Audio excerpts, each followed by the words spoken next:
ఆదికాండము 7వ అధ్యాయము.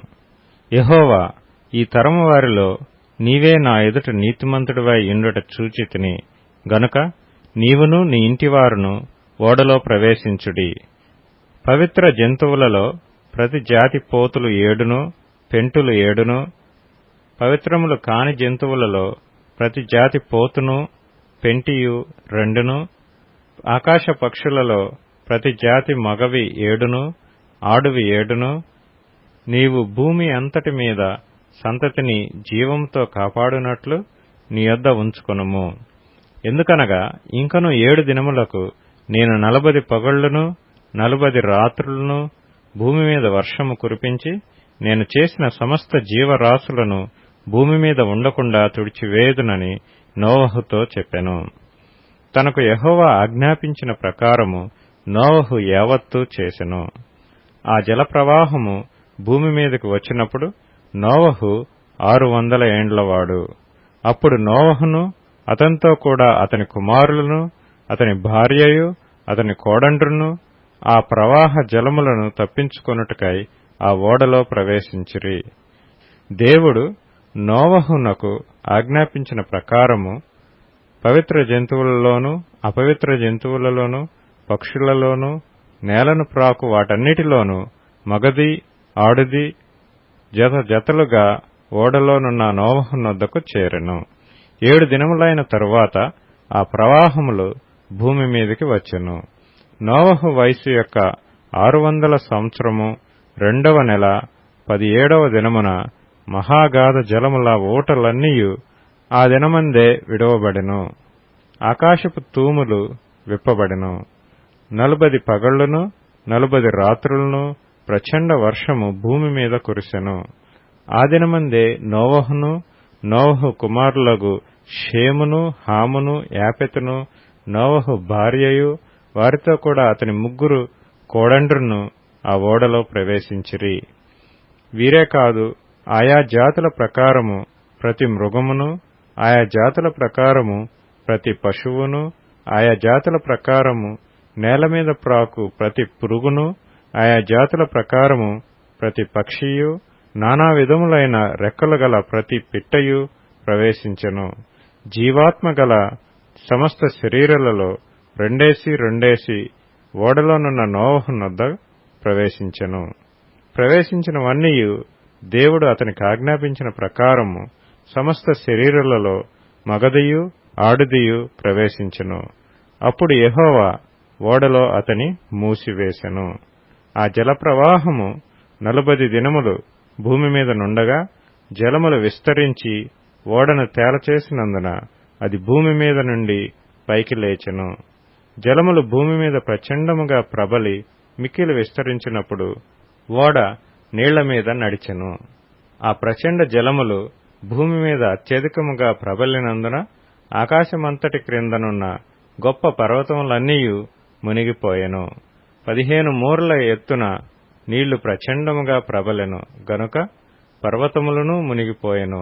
అప్పుడు పక్షులేమి, పశువులేమి, మృగములేమి, భూమి మీద ప్రాకు పురుగులేమి, భూమి మీద సంచరించు సమస్త శరీరులేమి, సమస్త నరులేమి చచ్చిపోయిరి. పొడి నేల మీదనున్న వాటన్నిటిలోనూ నాసికారంధ్రములలో జీవాత్మ సంబంధమైన ఊపిరి గలవన్నీయు చనిపోయెను. నరులతో కూడా పశువులను, పురుగులను, ఆకాశ పక్షులను, నేల మీదనున్న జీవరాశులన్నీయు తుడిచివేయబడెను. అవి భూమి మీద నుండకుండా తుడిచివేయబడెను. నోవహును అతనితో కూడా ఆ ఓడలోనున్నవియు మాత్రము మిగిలియుండెను. 150 దినముల వరకు నీళ్లు భూమి మీద ప్రచండముగా ప్రబలెను. ఆదికాండము 8వ అధ్యాయము. దేవుడు నోవహును అతనితో కూడా ఓడలోనున్న సమస్త జంతువులను సమస్త పశువులను జ్ఞాపకం చేసుకొనెను. దేవుడు భూమి మీద వాయువు విసురున్నట్లు చేయుట వలన నీళ్లు తగ్గిపోయెను. అగాధ జలముల ఊటలను ఆకాశపు తూములను మూయబడెను.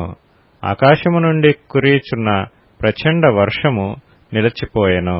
అప్పుడు నీళ్లు భూమి మీద నుండి క్రమక్రమముగా తీసిపోవచుండెను.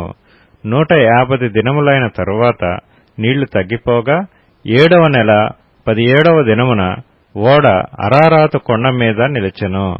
నీళ్లు 10వ నెల వరకు క్రమముగా తగ్గుచూ వచ్చెను. 10వ నెల మొదటి దినమున కొండల శిఖరములు కనబడెను. 40 దినములైన తరువాత నోవహు తాను చేసిన ఓడ కిటికీ తీసి ఒక కాకిని వెలుపలికి పోవిడిచెను. అది బయటకు వెళ్లి భూమి మీద నుండి నీళ్లు ఇంకిపోవు వరకు ఇటు అటు తిరుగుచుండెను. మరియు నీళ్లు నేలమీద నుండి తగ్గినవో లేదో చూచుటకు అతడు తన యొద్ద నుండి నల్ల పావురమొకటి వెలుపలికి పోవిడిచెను. నీళ్లు భూమి అంతటి మీద నున్నందున తన అరకాలు నిలుపుటకు దానికి స్థలము దొరకలేదు గనుక ఓడలోనున్న అతని యొద్దకు తిరిగి వచ్చెను. అప్పుడు అతడు చెయ్యి చాపి దాని పట్టుకొని ఓడలోనికి తీసుకొనెను. అతడు మరి 7 దినములు తాళి మరలా ఆ నల్ల పావురమును ఓడలో నుండి వెలుపలికి విడిచెను. సాయంకాలమున అది అతని యొద్దకు వచ్చినప్పుడు త్రుంచబడిన ఒలీవ చెట్టు ఆకు దాని నోట నుండెను గనుక నీళ్లు భూమి మీద నుండి తగ్గిపోయెనని నోవహునకు తెలిసెను.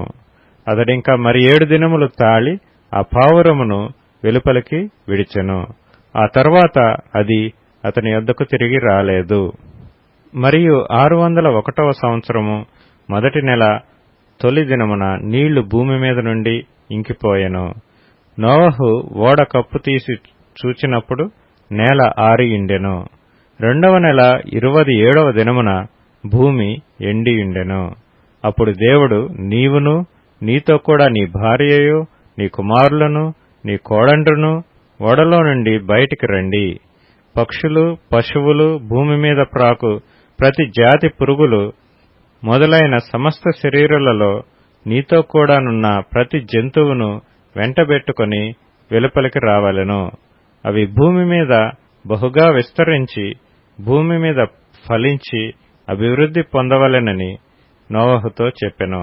కాబట్టి నోవహును అతనితో కూడా అతని కుమారులను అతని భార్యయు అతని కోడండ్రును బయటికి వచ్చిరి.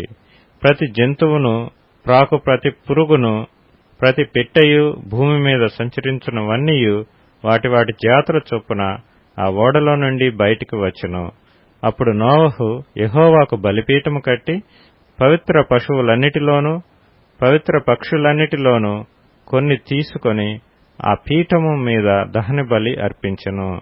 అప్పుడు యెహోవా ఇంపైన సువాసనను ఆఘ్రానించి ఇక మీదట నరులను బట్టి భూమిని మరలా శపించెను.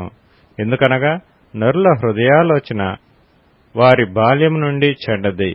నేనిప్పుడు చేసిన ప్రకారముగా ఇకను సమస్త జీవులను సంహరింపను. భూమి నిలిచియున్నంత వరకు వెదకాలమును కోతకాలమును శీతోష్ణములను వేసవి శీతకాలములను రాత్రింబగళ్లను ఉండక మానవని తన హృదయములో అనుకొనెను.